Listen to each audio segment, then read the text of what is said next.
Bonjour à tous, chers amis et chers abonnés.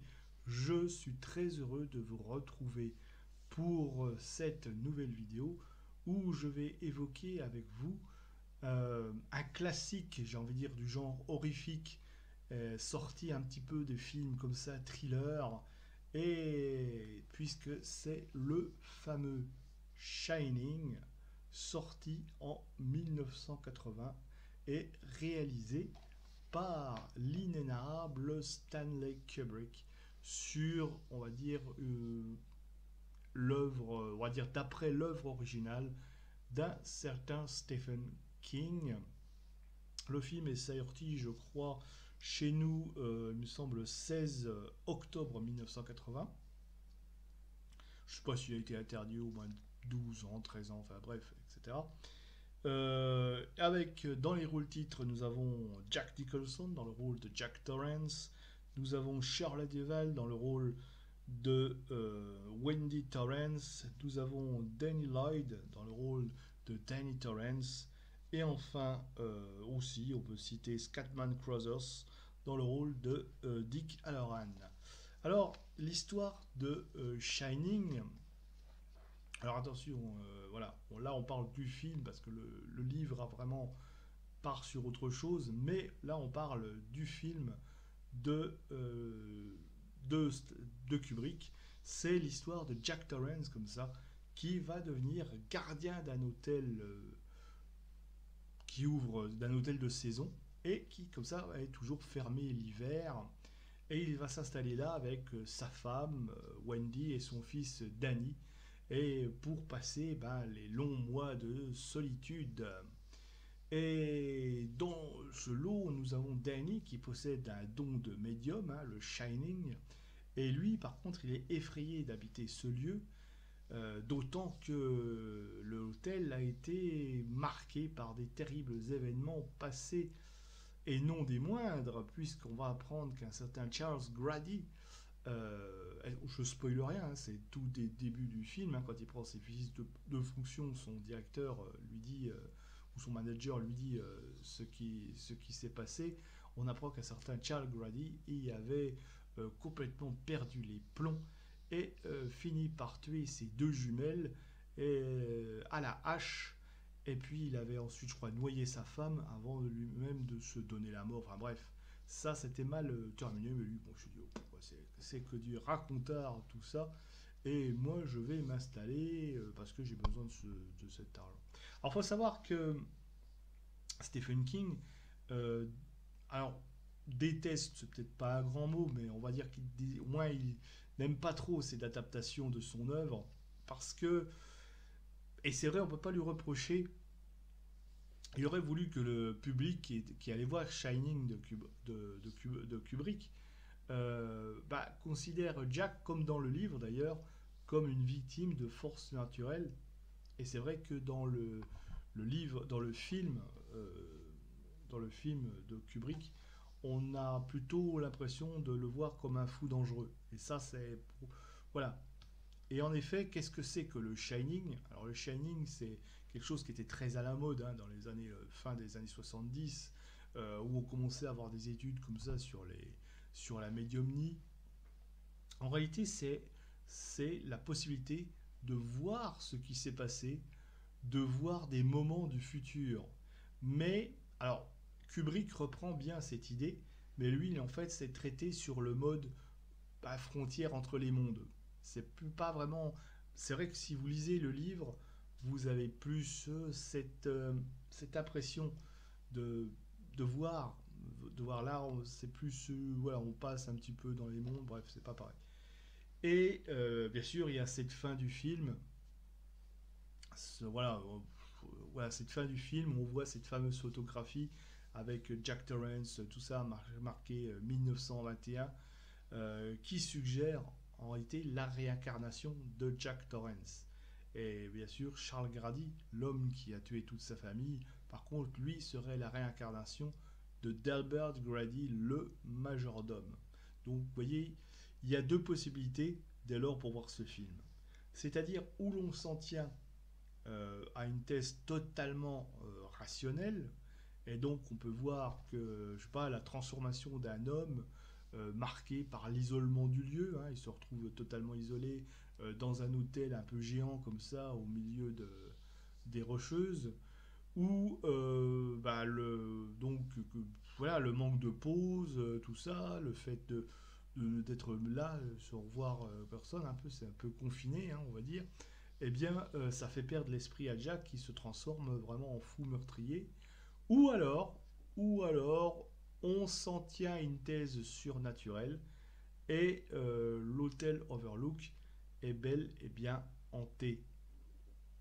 D'ailleurs, c'est un petit peu comme ça, on a des pistes, hein, je veux dire, voilà, il met des pistes, il met les jumelles, à un moment donné, les jumelles qui voient Danny, hein, puisque Danny a le don de Shining. On voit tout ça, il est fantôme, etc. Donc, progressivement, ce serait bien donc Jack Torrance qui est hanté par l'esprit d'un fantôme malveillant et qui le ferait comme ça, qui le ferait progressivement changer. Donc, qu'est-ce que je pense vraiment de Shining? Déjà, c'est un film marquant dans l'horreur et peut-être une des moultes adaptations de Stephen King, mais là, c'est pas le sujet. C'est un challenge pour Kubrick, qui n'avait jamais réalisé jusqu'à présent de films d'épouvante, on va dire d'horreur, c'est peut-être un bien grand mot, mais au moins des films d'épouvante. Et j'ai envie de dire qu'il trouve, dans ce film, il trouve d'abord le bon casting. Il trouve vraiment un casting qui est crédible et surtout Jack Nicholson, comme ça, qu'on voit la transformation du début jusqu'à la fin, quoi. Je veux dire, bien sous tout rapport. Et à la fin, il est méconnaissable jusqu'à vraiment comme si c'était la bête en lui qui se réveillait. Bref, voilà, c'est peut-être ce qu'on peut reprocher un petit peu à ce film, c'est justement de trop insister sur sur le personnage de Jack Torrance, alors que c'est vrai qu'on aurait aimé en savoir plus et davantage tout ce qui se passe autour du pouvoir qu'a ce petit garçon, que Kubrick montre aussi, mais voilà, on aurait voulu en savoir plus sur ce côté, sur ce pouvoir médiumnique de Danny, ce que se refera bien sûr plus tard le film Doctor Sleep, mais bon, ça on n'en est pas. Mais voilà.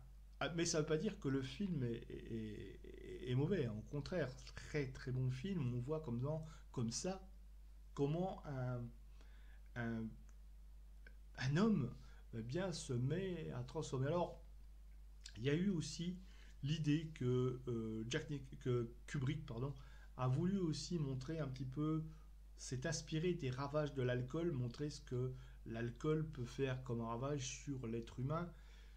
Mais il n'exclut pas quand même la piste surnaturelle, puisque à un moment donné, il va dans cette salle, la God Room, où il retrouve toutes ces personnes qui sont habillées comme dans les années 1920. Et effectivement, peut-être, et ça, peut-être que ces gens qu'on voit là, ils sont tous morts, ou alors peut-être dans l'esprit de Jack.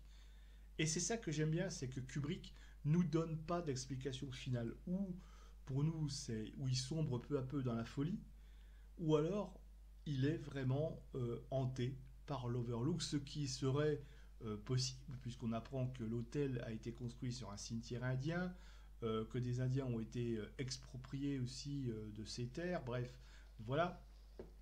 Donc, ou alors, ben, on peut penser que ce sont là des racontards, ce sont des légendes, comme il y en a beaucoup.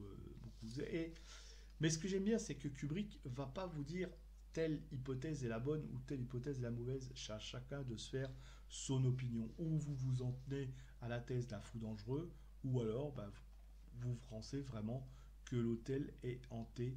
En tout cas, le film, dans les deux cas, est absolument somptueux à regarder.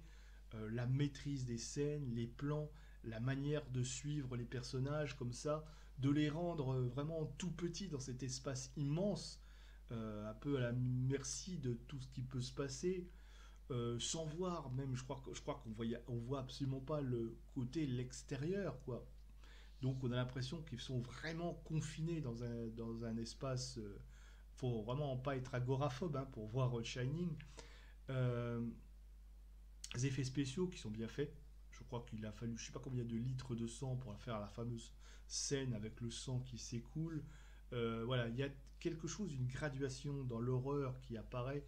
Et ça, c'est la maîtrise du cinéaste qui nous fait une œuvre eh bien, majeure dans le cinéma d'épouvante ou dans le thriller, comme vous voulez. Donc voilà ce que je l'avais envie de vous dire sur Shining, qui reste quand même le masterclass du genre. Très, je vais pas dire que c'est pas un film qui soit horrifique. Vous pouvez, l'horreur va être plutôt beaucoup euh, psychologique. Que vous pensiez que c'est l'hôtel qui est hanté réellement, ou alors est-ce que c'est Jack qui devient complètement fou, c'est quelque chose qui vous prend ou tripe, c'est quelque chose qui va vous happer. Voilà, j'ai envie, c'est vraiment psychologique, il n'y a pas de gore, il n'y a pas de meurtre, enfin si sauf un, mais il n'y a pas vraiment de sang, de gerbure de sang, sauf voilà. Mais on a quand même comme ça une ambiance pesante dans ce film. Voilà, si vous êtes agoraphobe, vous allez sentir un certain malaise même parfois. Donc voilà, il a tout à fait sa place dans les thrillers. Voilà les amis, ce que j'avais envie de rendre hommage un petit peu à ce Shining de Kubrick qui, quoi qu'on en pense de l'adaptation, est-ce qu'elle est bonne, est-ce qu'elle est mauvaise, est-ce que ça reste quand même le film, il faut l'analyser tel qu'il est. C'est d'abord un film et ça reste quand même une masterclass de Kubrick, voire même peut-être même une leçon de cinéma à tous les niveaux. Et je pense qu'il a inspiré de nombreux réalisateurs par la suite, peut-être même David Fincher, hein, qui a certainement puisé aussi dans les scènes de, enfin qui s'est inspiré dans les scènes pour montrer un petit peu sa façon de mettre en scène. Bref, ça reste quand même un classique du genre et un pilier. Donc Stephen King, Stanley Kubrick, Shining, sorti en 1980, qu'on retrouve aujourd'hui eh bien, en DVD. Je ne sais pas s'il est sur une plateforme, mais donc facile à trouver et ça fait une bonne petite soirée d'horreur. Sur ce, mes amis, eh bien, dites-moi en commentaire ce que vous pensez de ce film. Si vous le voyez d'un côté rationnel ou surnaturel, après tout, le débat est ouvert et je pense que Kubrick serait ravi que nous puissions débattre aussi encore de savoir quel sens donner à son film qui a marqué quand même le monde du cinéma. Likez, partagez, diffusez cette vidéo et moi je vous dis au revoir et à bientôt pour une prochaine vidéo.